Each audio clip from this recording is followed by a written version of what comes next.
The second day of testimony is wrapping up in the punishment phase of the trial of Medical Center Rapist Anton Harris. Eyewitness News reporter Mariah Medina was in court today where police and victims testified.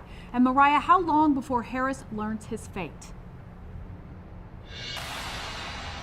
Well, I talked to one of the prosecutors who say that this could go on for quite some time. In addition to the victims, they also have to bring in the people who collected the evidence as well as law enforcement. They're expecting all this to wrap up early next week.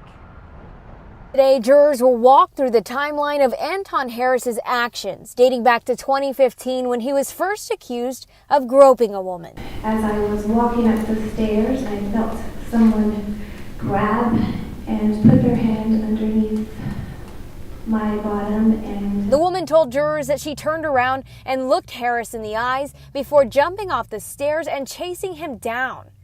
Another woman testified Harris, in a separate incident, also groped her, in that case at gunpoint. I was going up the stairs and I heard someone behind me, and there was like a guy, and he ran past me, and then on the third floor he approached me with a gun.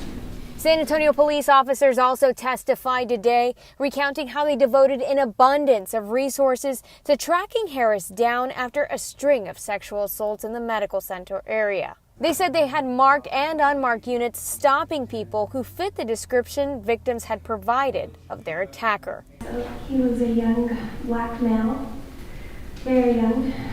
One officer estimated that dozens of young, tall black men were stopped throughout the course of the investigation. Police officers and apartment security all pointing to Harris as the individual who terrorized the medical center area for more than a year.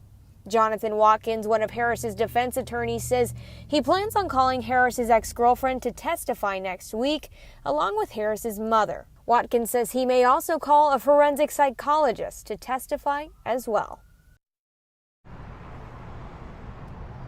And Harris was convicted of aggravated robbery and sexual assault. He faces up to life behind bars.